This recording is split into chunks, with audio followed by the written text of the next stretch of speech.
যুগে যুগে ভালোবাসার অনেক নিদর্শনই চোখে পড়েছে।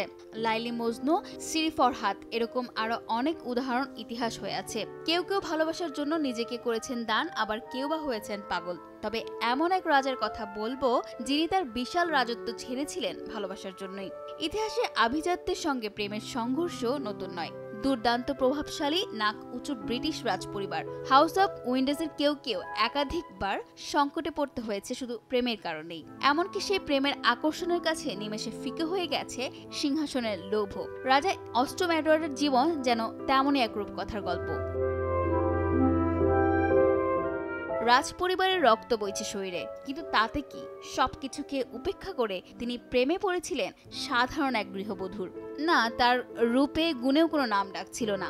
1894 সালের 23 জুন ব্রিটিশ রাজপরিবারে জন্ম হয় এডওয়ার্ডের। রাজা পঞ্চম জর্জ ও রানী ম্যারির সন্তান রাজপুত্র এডওয়ার্ড ছিলেন সুদর্শন আর অভিজাত। তার সোনালী চুল, নীলাভ চোখ আর মায়াবী চেহারার জাদুতে আকৃষ্ট হতো যে কেউ। প্রথম জীবনে প্রচুর নারী এলেও এডওয়ার্ডের জীবনে কেউই পাকাপাকিভাবে জায়গা করে নিতে পারেনি। একসময় প্লেবয় আখ্যা পাওয়া এই এডওয়ার্ডের জীবনকেই এক ধাক্কায় নাড়িয়ে দিয়েছিলেন মধ্যবয়স্ক এক নারী, যার নাম ওয়ালিস।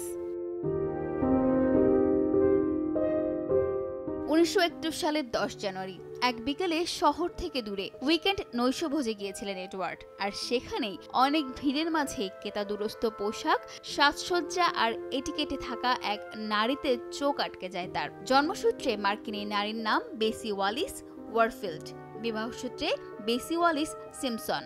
ছোটবেলা থেকে দাসপ্রথা দেখে বড় হওয়া বেসির জীবনে ছিল নানা উত্থান পতন। তবে তার স্বামী আর্নেস্ট সিম্পসনের ছিল জাহাজের চাকরি। সেই চাকরি সূত্রেই 1928 সালে আমেরিকা থেকে প্রথমবার লন্ডন আসেন ওয়ালিস। লেডি ফার্নেসের কান্ট্রি হাউসে বিখ্যাত নৈশভোজে এসে ওয়ালিসের প্রেমে পড়েন যুবরাজ এডওয়ার্ড। এডওয়ার্ড তখন প্রিন্স অফ ওয়েলস, ব্রিটিশ রাজ সিংহাসনের ভবিষ্যৎ উত্তরাধিকারী, বিপুল ক্ষমতা, সম্মানের শীর্ষে। অথচ ওয়ালিসের কাছে সেসবের যেন কোনো মূল্যই ছিল না। তার এই পাত্তা নেওয়া দেওয়ার ব্যাপারটাই এডওয়ার্ডকে আরো বেশি আকর্ষিত করেছিল। এরপরে মন্তেয়ানিয়াতে সময় বেশি লাগেনি। এতে স্বামীর সাথে ওয়ালিসের দূরত্ব বাড়ে। তখন সমাজের আনাচে কানাচে ভেসে বেড়াচ্ছে তাদের প্রেমের গুঞ্জন। উদ্দাম ভালোবাসা এমন জায়গায় গিয়ে পৌঁছায় যে সমাজ সংসারকে ফুৎকারে উড়িয়ে একটি দুর্গে সেসময় পুরো এক সপ্তাহ একান্তে কাটান দুজন। কিন্তু সেই নির্ভীক ভালোবাসায় কাল হয়ে দাঁড়ালো 1936 সালে রাজা পঞ্চম ও জর্জের মৃত্যুর পর প্রথা অনুযায়ী রাজা হন তার ছেলে এডওয়ার্ড। বিশ্বের অন্যতম প্রভাবশালী সিংহাসনে বসলেন অষ্টম এডওয়ার্ড। কিন্তু সিংহাসনে মন ছিল না তার। রাজ্যাভিষেকের কিছুদিনের মধ্যেই বোঝা গেল সেটা। রাজপরিবারে নিজের ভালোবাসার কথা জানিয়ে বিয়ে করতে চাইলেন ওয়ালিসকে। প্রবল আপত্তি তুলল ব্রিটিশ সরকার ও চার্চ। ওয়ালিসকে বিয়ে করলে পরিণতি কি হতে পারে তা ভালোই বুঝতে পেরেছিলেন এডওয়ার্ড। সিংহাসন তো হারাবেনই, এমনকি জনরোষের সর্বসমক্ষে অপমানিত হতে পারেন। 1936 সালের 11 ডিসেম্বর সেই চরম সিদ্ধান্ত নিলেন এডওয়ার্ড। সিংহাসন ত্যাগ করবেন মনস্থির করেছিলেন আগেই। সেই অনুযায়ী এক কথায় সিদ্ধান্ত নিলেন এবার। দেরি না করে 11 তারিখ ব্রিটিশ পার্লামেন্টে নিজের পদত্যাগপত্র জমা দেন। পার্লামেন্টে দাঁড়িয়ে সেদিন রাজা বলেছিলেন, রাজা হিসেবে আমাকে যে দায়িত্ব দেওয়া হয়েছে তা বহন করা আমার পক্ষে অসম্ভব, যদি না আমি সেই নারীর সমর্থন ও সাহায্য পাই যাকে আমি ভালোবেসেছি। ইংল্যান্ড সহ সারা বিশ্ব হতবাক হয়েছিলেন এডওয়ার্ডের এই ঘোষণায়।